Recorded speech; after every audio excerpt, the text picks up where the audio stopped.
आखिर ऐसा कितने दिन चलेगा? तुम्हारी इस आमदनी में तो जिंदगी पार होने से रही। मैंने डॉक्टरी इसलिए तो नहीं पढ़ी थी, न इसलिए तुमसे शादी की थी कि यहाँ बैठकर किचन संभालूं। रानी ने दूसरे कमरे से कहा तो कुछ आवाज आनंद तक भी पहुंची।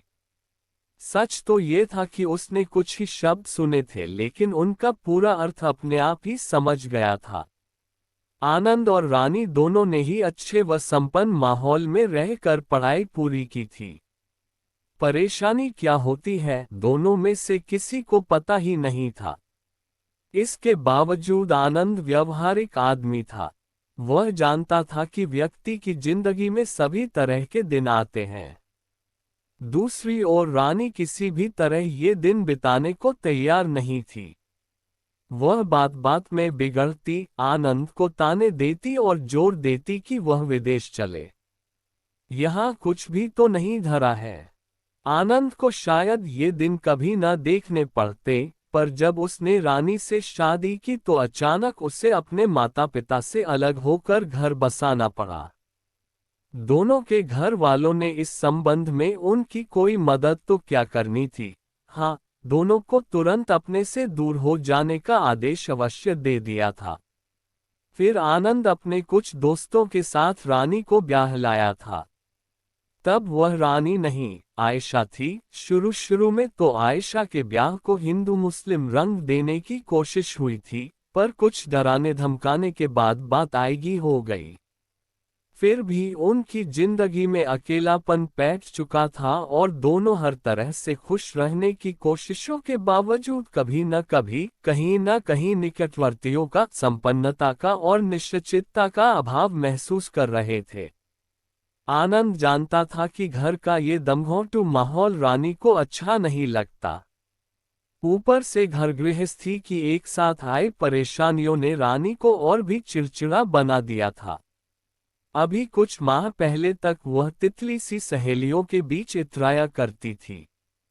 कभी कोई टोकता भी तो रानी कह देती, अपनी फिक्र करो, मुझे कौन यहाँ रहना है। मास्टर ऑफ सर्जरी एमएस किया और यह चिड़िया फोर। फिर वह सचमुच चिड़ियों की तरह फुदक उठती और सारी सहेलियां हंसी में खो जाती। यहाँ तक कि वह आनंद को भी अक्सर चिढ़ाया करती। आनंद की जिंदगी में इससे पहले कभी कोई लड़की नहीं आई थी। वह उन क्षणों में पूरी तरह डूब जाता और रानी के प्यार, सुंदरता और कहकहों को एक साथ ही महसूस करने की कोशिश करने लगता था। आनंद मास्टर ऑफ मेडिसिन एमडी करने के बाद जब सरकारी नौकरी में लगा, तब भी उन दोनों को शादी की जल्दी नहीं थी। अचानक कुछ ऐसी परिस्थितियां आईं कि शादी करना जरूरी हो गया। रानी के पिता उसके लिए कहीं और लड़का देख आए थे। अगर दोनों समय पर यह कदम न उठाते तो निश्चित था कि रानी एक दिन किसी और की हो जाती। फिर वही हुआ जिसका दोनों बरसों से सपना देख रहे थे। दोनों एक दूसरे की जिंदगी में डूब गए। शादी के बाद भी इसमें कोई फर्क नहीं आया। फिर भी क्षण क्षण की जिंदगी में ऐसे जीना संभव नहीं था और रानी की बड़बड़ाहट भी इसी की प्रतिक्रिया थी। आनंद ने ये सब सुना और रानी की बातें उसके मन में कहीं गहरे उतरती गईं। रानी के अलावा अब उसका इतने निकट था ही कौन। हर दुख दर्द की वह अकेली साथी थी। वह सोचने लगा, चाहे जैसे भी हो, विदेश निकलना जरूरी है। जो यहाँ बरसों नहीं कमा सकूंगा, वहाँ एक साल में ही कमा लूंगा। ऊपर से रानी भी खुश हो जाएगी। आखिर वह दिन भी आया जब आनंद का विदेश जाना लगभग तय हो गया।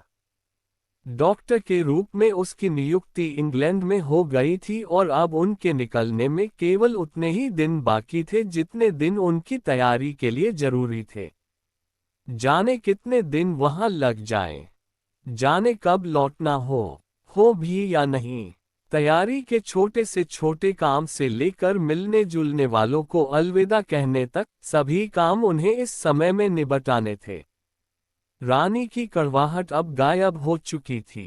आनंद अब देर से लौटता तो भी वह कुछ न कहती, जबकि कुछ महीनों पहले आनंद के देर से लौटने पर वह उसकी खूब खिंचाई करती थी। अब रात को सोने से पहले अधिकतर समय इंग्लैंड की चर्चा में ही बीतता। कैसा होगा इंग्लैंड? चर्चा करते करते दोनों की आंखों में एक दूसरे के चेहरे की जगह ढेर सारे पैसे और उससे जुड़े वैभव की चमक तैरने लगती और फिर न जाने दोनों कब सो जाते। चाहे आनंद के मित्र हो या रानी की सहेलियां, सभी उनका अभाव अभी से महसूस करने लगे थे। एक ऐसा अभाव जो उनके दूर जाने की कल्पना से जुड़ा हुआ था।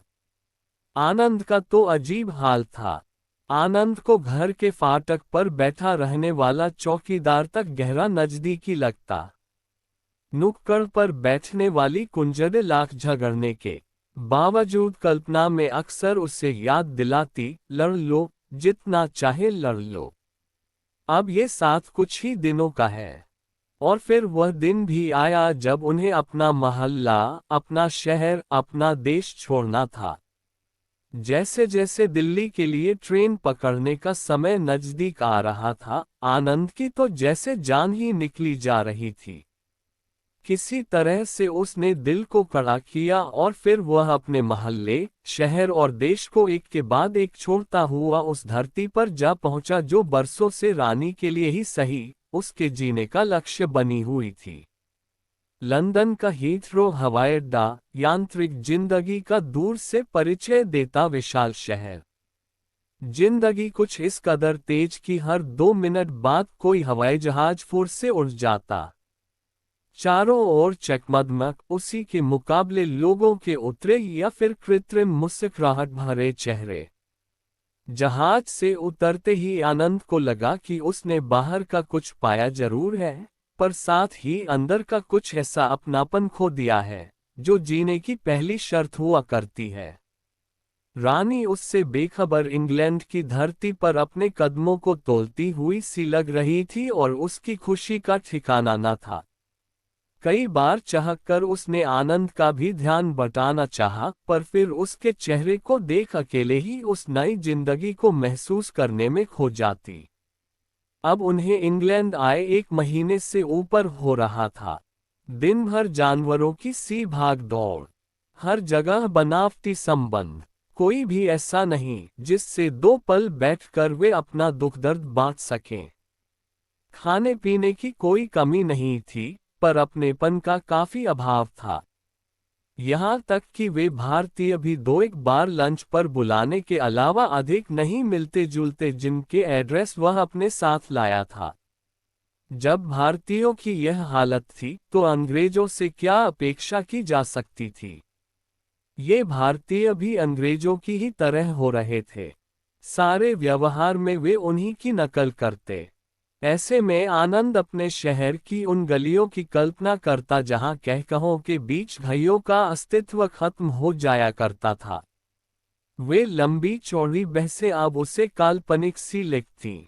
यहाँ तो सब कुछ बंधा बंधा सा था। ठहाकों का सवाल ही नहीं, हंसना भी हौले से होता, गोया उसकी भी राशनिंग हो। बात बात में अंग्रेजी शिष्टाचार हावी। आनंद लगातार इससे आजिज आता जा रहा था। रानी कुछ पलों को तो यह महसूस करती, पर थोड़ी देर बाद ही अंग्रेजी चमकदमक में खो जाती। आखिर जो इतनी मुश्किल से मिला है, उसमें रुचि न लेने का उसे कोई कारण ही समझ में न आता। कोई ऐसा नजर नहीं आया जिसे वह बुला ले और जो उसे ढाढ़स बंधाए।